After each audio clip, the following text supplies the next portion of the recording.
we're doing so because people in this country, and I believe people across the political spectrum, I never buy into this idea of opposition and a good government bad when it comes to this. People right across the country, regardless of political persuasion, are sickened to the pit of their stomach at the genocide that's taking place in Gaza. And as the Taoiseach rightly says, it's not that we do a huge amount of trade in goods at the occupied Palestinian territory, it's still the right thing to do. And it's the right thing to do because we hope in doing it that it might encourage Europe to continue to move forward together in this. Because, and I would have said this in Cabinet today, and it's a very important part of the work that we're doing. Yes, what our domestic legislation today is important. It's what the people of this country want. It's what we commissioned to do. Actually, what is more important in terms of having impact, because if this is about having impact and getting the genocide to stop, it has to be about building a coalition at the European level to maximise the leverage and pressure on Israel. And yesterday there were two significant developments in relation to that. Firstly, something Ireland's looked for years finally happened.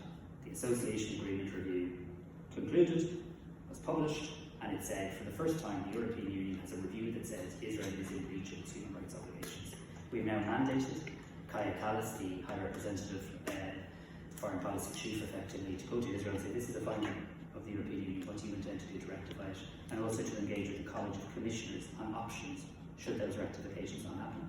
And secondly, I think this one nearly went under the radar yesterday, but secondly, 10 member states, of which Ireland is one, asked that at an EU level, they nearly do what we've done at an Irish level, that they seek legal advice to check that the EU is in compliance with the ICJ advisory opinion as well, because the EU isn't above having to follow the ICJ advisory opinion as well. And Kaya Kallas yesterday agreed, as a result of Ireland and 9 other countries, that the EU will now carry out that review. Spoke to Senator Francis Black this morning in relation to this bill.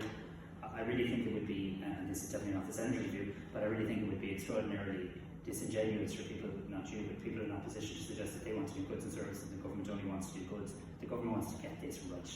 And I think the PLS, the pre-legislative scrutiny, now provides an opportunity to hear legal opinions, hear views of different stakeholders, and pass them in on this one.